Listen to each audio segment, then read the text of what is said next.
Welcome to Verbal Pick Radio, where we give you a verbal image of life, and we are everyday people. Like to welcome y'all to the show. Today we have an interesting topic in which we'd like to discuss with you all. And one thing that I like is the fact that Trump is in Houston as we speak, and there's they estimated 100,000 people, but the Toyota Seneca only fit 18,000. And he's saying a slogan, make America great again. Coupled with that is Kanye West, the 13th Amendment. Coupled with that is Colin Kaepernick and the kneeling of the American flag, which has caused a lot of people to be outraged at the fact that how can a black person, a former slave in their minds, not kneel to the American flag. So I have a special guest on the show tonight, and Brother Bedford is on the show, and we want to get into some history about this, just to clarify a few things. And I've spoken with this gentleman, and his knowledge on the subject is astute, and it's going to be a treat. So y'all hang on as I introduce him. Brother Bedford, how you feeling? I'm all right. Great. Now, we spoke earlier about, and we also on Messenger talked about the subject of the black people, the original people on this continent, and you was stating how from Canada to you said the southern tip of Mexico was all black land. From Canada to the bottom of South America. From Canada to the bottom of South America. Okay. What is known as North and South America. Okay, that was us. Yes. Now I can agree with that, because I saw the statue of Gaspar Yanga and the people who fought off the European Spaniards, and they were black, and I had a lot of questions, because the puzzle, it just didn't add up from what they was telling us about Columbus in 1492, and you were stating how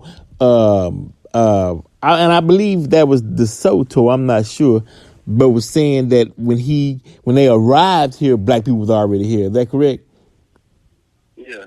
Okay. Can you now you said something interesting about the Europeans in part of Africa as being what would be called white, and the reason why I say that is because when you look up the term of white, as far as a nationality or a race, it says North Africa too as being part of the white race, and we know North Africa. How is that so? Well, the thing is, what people have to understand: if you take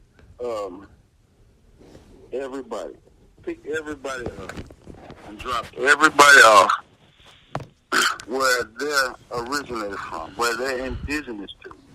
Where is the white man indigenous to? Yeah. He's indigenous to a part that's going to be located in northern Africa. The Caucasus Mountains. See, all of that, from when it was began to now, where they call that, where they're changing places to make it look like it's not. They call it Eurasia. But you do know, you can look at that and see that all that land broke apart. It was all together. Right. All this land was once together. And when it broke apart, just to make it simple, Africa is a European name. Correct. So how did they get to name that country? They get to name that country because that is their place of origin. Right. That's why they got to name it. Right. And they reverse the story and have you thinking that Africa is the big black continent, that's the motherland. But it's actually, this is our motherland. That is their motherland. Okay, I'm working because you gotta realize this is new to a lot of people, and we have to go back and put the pieces together, because now I don't know if you're familiar with the old mix. They pulled up the big heads of the old mix, and they were black people, and they've been 1,000 years ago. But the story they tried to tell was that they came from Mali to South America some 10,000 years ago. But there's some truth to what they're saying. Mm. If you go to Mali, you'll see that Mali now has corn growing there that comes from here. Okay, right. So what they're talking about is four that they know of. This is what they know of. 4 major expeditions from Mali in certain western parts of Africa to here. And the last expedition that they know of, it was at least 10,000 years. The last one was at least over 1,000 years before Christopher Columbus. Uh-huh. They know about these expeditions. And they're trying to tell you about these expeditions and make you think that black people was actually leaving Africa and coming over here. Right. But these were trading expeditions. Right, okay. Mali to indigenous peoples in Mexico, what is known as Mexico, indigenous people, what is known in California, and right, and I would say the eastern part of the United States. Yeah, they have the California named after the Queen. Yeah. Cause I noticed you got in Memphis, Tennessee, and then in Egypt you got a lower Memphis, and but see, all of what they did is come over here, and when they started taking land, they started naming everything New York because they come from Old York, New Hampshire, and all this new. Up and down the East Coast. That's where they made their mark. They came in from there, and they gradually took over. Because they, when you look at old movies, they show you movies of Africa. Right. They show you white people fighting Africans with guns and Africans with spears. That's actually what they did to us. Over they come here, from Europe with guns. We didn't have nothing but spears over here. That's how they took the land. That's how they took the land. Now let me ask you this, I'm just going off on a whim because I don't know if you, know about this particular subject, but now what about the Moors or the Muslims that was already here? Were they already here, or did they come from North Africa to here? They come from over here, and the reason they knew to come here because of those previous expeditions that I was telling you about. Right. And, this is not, like I say, they only got 4 documented that they want to tell you about. Right. But how did the Moors get here? How did they even know to come here? Right. That's right. Tallahassee, that's the Moorish name in Florida. Where you see all these indigenous names in these so-called Native American tribes, and I see these pale-looking Native Americans claiming that they the indigenous, and some look damn near white, but they're $5 Indians where they pay $5. That's right. Right. That's right. And ask yourself this: when you look at what they call Native Americans today, they look European. They don't even look Mongoloid anymore. Right. Yeah. And that's, they just hijacked the culture for the land. You know about the $5 Indians. They was doing the land grabbing.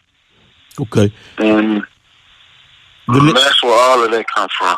Okay, now, so those of us who got blood that's been, because Princess Bernice up in Monroe, Washita County, she did sue and get them 15,000 acres back, saying that they natives and they wasn't part of the Louisiana Purchase. They did give a hug. They did give their tribe that well they didn't get the land back, but on paper they was ordered to give it back, but they never did. Okay, so that means then now we getting into culture, and the reason being is because every indigenous group, let's say here in Houston, have their own culture. The Chinese got their own culture, the Vietnamese, the Italians, the Hispanics, whatnot. Is this the reason why we can't unite and bring back our old culture, a way of doing things that's indigenous to us, because a lot of us don't know? The problem is that is just what you just said. A lot of us don't know, and then when you tell people, it's something new they never heard. They think something just made it up. But as far as our culture goes here in the United States, it's been covered up. And the thing is, our culture goes that when Christopher Columbus came, I'm going to tell you what he saw. He saw us practicing an ancient culture. And the reason he called us Indians is because that's what it means in Christopher Columbus' day, meant indigenous. Okay. And that's why he called us Indians, not like what you see the Siberian Indians. Right. More like what would you see when you look at Egypt. Think of ancient Egypt, and that's what we look like. Right. If you go to, if you study King Tut, you will see that during the time of King Tut, he was sitting outside as a little boy by the Sphinx. And as the story goes, the Sphinx started talking to him and told him to uncover him. The Sphinx was already ancient at the time of the ancient Egyptians. Right. The Sphinx was covered up to his head. Right. And it took 1,000 years for that to happen. So that's telling me and you that this culture of the Sphinx and this culture, it goes along with the underground pyramid that they just found. It goes along with these ancient pyramids in South America, the Mayan pyramid. They're realizing now that what they call Mayans, the Mayans hijacked the culture that was already there. Okay. Yeah. Okay, it's ancient pyramids. It's a pyramid. It's an underground pyramid they just found in Egypt. You got the Sphinx. Now you got them saying that the Grand Canyon is an ancient pyramid. You see, you go back to when the land was one. Right. We started a culture. The land broke. When they went to that side in Africa, the Egyptians continued that culture. It advanced, and because of the knowledge, the culture advanced. But when they came back to this side, we were still practicing that same culture. Right. And that's why we can't find ourselves, because we're looking for every other culture except our own, because we don't know where to look. Right. So that means our culture is mathematics, our culture is science, our culture is metaphysics. Yes. Yes. That's because what we need to you think about what they tell you. They say, hey, the Indians was out here rain dancing. And you look at what your people are doing in church now. They call it praise dancing, but they are getting back to their culture. Come on. That is what the white man calls rain dancing. Come on. But we was out here praise dancing. Come on. And the culture is gonna come back, because the more brothers like you, and the more we keep talking about it, the more we put it in the air. Come on. It's gonna come back, because it's coming back on its own. Come on. Because religion, all these religions that we're chasing, right? They're bringing us back to spiritualism. They're bringing us back. Okay. We getting that slowly, but we getting back. We're going to get back. But now let me ask you this. And this, look, And this is for this question is for the conscious community. The hard part is the brand of Christianity that the European got the people in. How can it's hard? Seem like how can you embrace that though, bruh? It's like that's a fight. You know what I mean? It's hard to see your people in 2018 sitting in church with a white Jesus over their head. It's like, can they? But is that still the process? And they still will eventually get back to the original way of doing things. Well, what our people need to understand is every time somebody tell you, they talk about religion a lot, and every time they tell you it's a word called eclectic. What people need to understand, eclectic means these religions borrowed from previous religions. And when you hear that, when you hear people say that, what they're actually saying is this religion is a watered-down version of black spirituality. Is the white man has took our spirituality and turned it into a religion. So you're saying that there is some truth in it, it's just watered-down truth. It's watered-down truth. Let me give you a quick example. Spiritualism versus religion. Okay. The attributes that they attribute to God, they seen us worshiping God in a spiritual way, and they turn into our how can I put it? Monetary or? No, not monetary. For example, when Christopher Columbus came here, and they asked Christopher Columbus and them, when they asked the people about their God who they worship, it was spiritual, right? Right. And you hear the term that they use, like the great plane, the great spirit, right? The Indians didn't pray. You don't hear about that. Right. But they did worship. Right. And one of the things was what they explained about the Great Spirit. And you see it in religion. You hear it about it in religion, but you don't see it being respected. Is that the Great Spirit sees and knows all. Okay. So if my son falls down the stairs right now, for me to go pray to God and say, hey, man, my son is hurt, there's no need for that if I understand that the Great Spirit saw that when it happened. Right. He's already finna fix it right now. So what they did with religion is kind of, well, you see how the religion, I don't want to talk bad about religion, because talking bad about religion, it runs people off, and that ain't what I'm trying to do. Right. And the only reason why I ask that question is I want to unify or get rid of the stigma of that is us against them, because it got to be some common denominator that a jail too, because we all indigenous, especially if you in the South, man, Texas, Louisiana, you basically native here, like you said, all the way through Canada. But it's the division in the religion, but it gotta be a common denominator to where we can pull them together and get back. Cause see, put it like this, the spookism, just like you said, some people think that, God is on the outside of them and don't believe that God is within.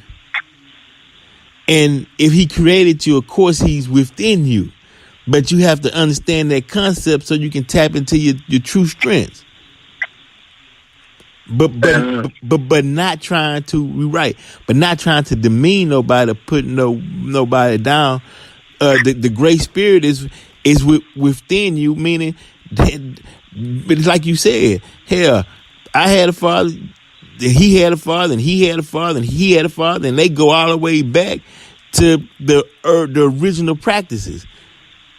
But you're right. But somebody came to be the great divider and divided us up. But the underlying factor is we all part of that original bloodline. And that on that original bloodline, you know, like the brothers, that's a word that's out there that's called Pan-Africanism. Right. Where everybody believes that we came here on the boat out of Africa. Yeah, that's impossible. That's not true. Right, that's impossible. But as far as Pan-African as go, what you're saying, we're all one blood. Right. That's what we need to tap into. Right. The fact that, you know, it's already understood that we was here first. Right. But what we don't understand is how long we was here first, and did we establish anything worth noting right. before the man came. Right. That's the line that's being blurred. Right. What are we gonna do to leave a legacy for generations that's gonna come after us to let them know that we were here? We're gonna have to come together. Got at to. least some of us to put at least down. I mean, all of this knowledge that we got right now. Right. We talking about it. Right. We talking about it, but we're not putting it down and leaving it for the next generation. Right. One thing that we can do, and I was talking to a brother about this. One thing that we can do is you're familiar with Islam. Right. In Islam, they have the Quran and they have the Hadith. Right. And the Hadith is came hundreds of years later, but they accept it. Right. Just like the Bible, you had the Old Testament and then you had the New Testament epistles. Right. The New Testament epistles came 70, 80, 100 years later, but it's accepted as truth. Right. Okay? Now we are just coming out of slavery. Right. So-called slavery.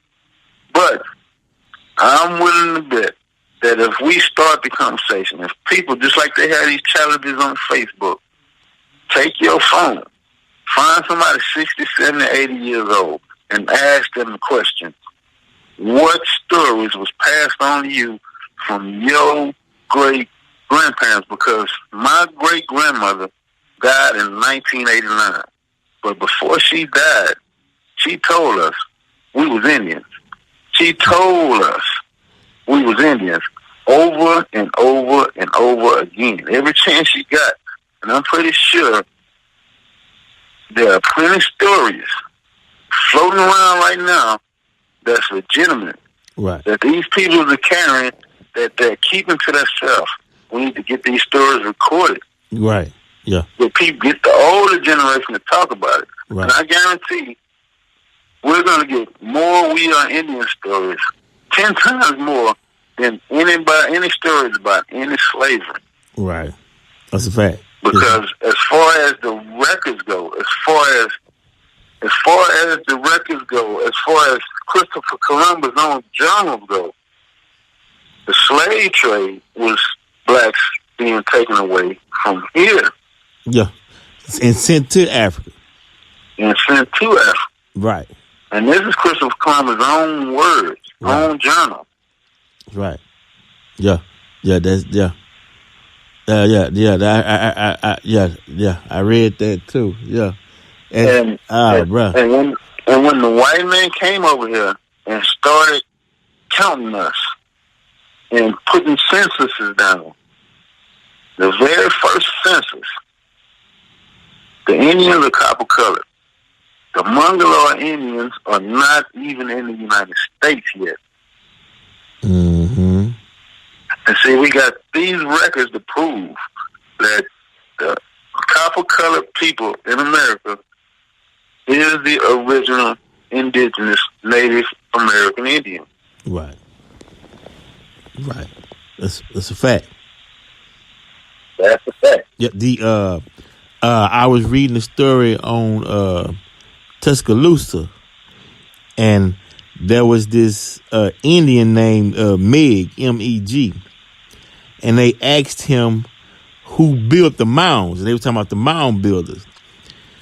And Meg told them that it was he said some big black Indians who was here before we came here built the mounds. He said those mounds was already here before we came here. So obviously Meigs was coming from a different, was arriving from a different place to here.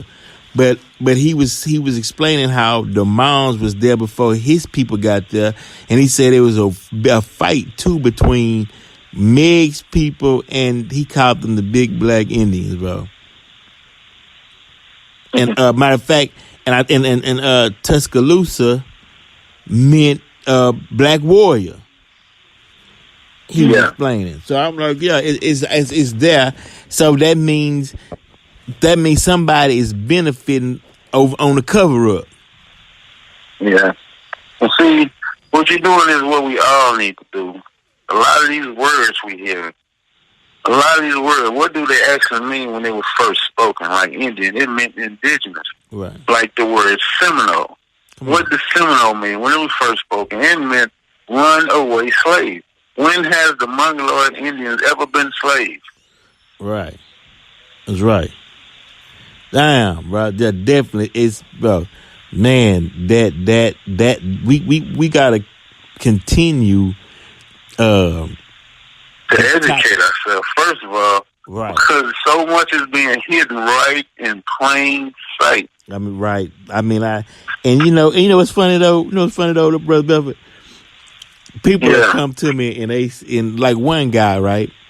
Out the blue, he said, Kentucky came from King Tut.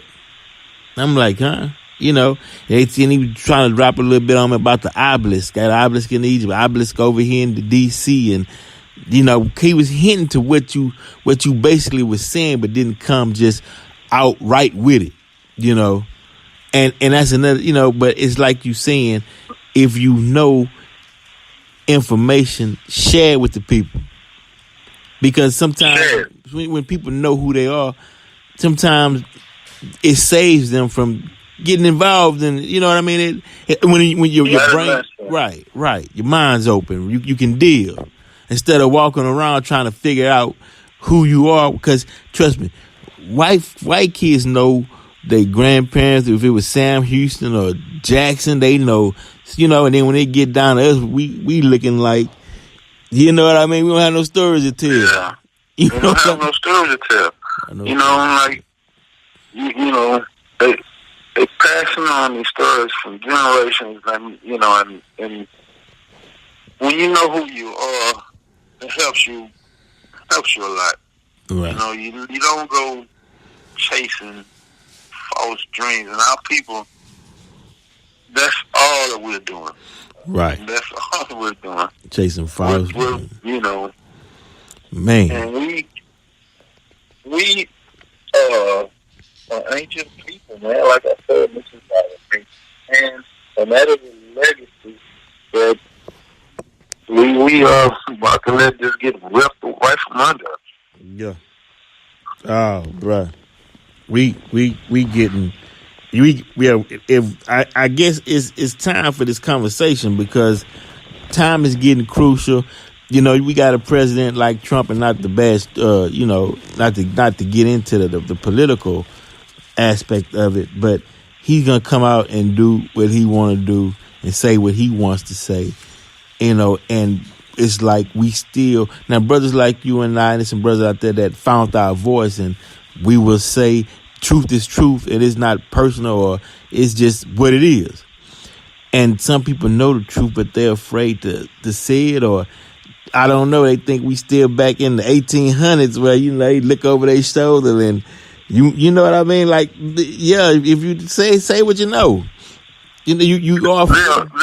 They are afraid. Number one, religious people are afraid because to go to listen to brothers like us is to go against what they believe in. Right. And religion has them so tired of living in fear that they don't want to go against the grain. Right. They don't want no problem. Right. Now, look, they don't want no problems. Now, before we go, brother Bedford, last thing on this Kanye and the 13th Amendment. Kanye saying abolish, ban, and get rid of the 13th Amendment because if I'm free, then why do I need a trapdoor or something hanging over my head stating that if I get caught of any wrongdoing, the convicted of crime, I got to go back to slavery? If I'm free, I'm free. So let's get rid of the 13th Amendment. What you think? Well, this is what I know for sure. That when Christopher Columbus hit America, when he came over here, Christopher Columbus had white slaves on his ship. Come on, man. They were called indentured servants. That's right. The first slave to hit America was a European. Right.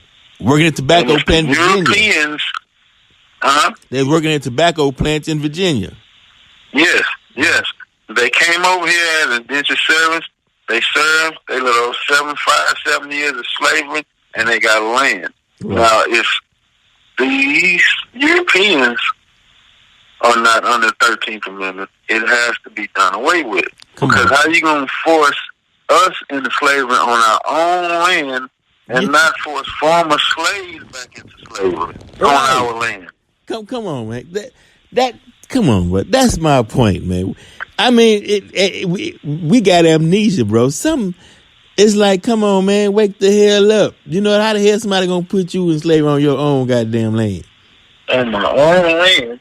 Those people that came over there as slaves don't have to deal with that. That don't make no sense. Don't make no sense. It don't add up. And you absolutely don't add up. That's why Jack Johnson, the boxer out of Galveston, went to jail. He was transporting a white woman across state lines, which was a crime to transport a slave across state line, because at that time white women was still under the Slave Act. Yeah.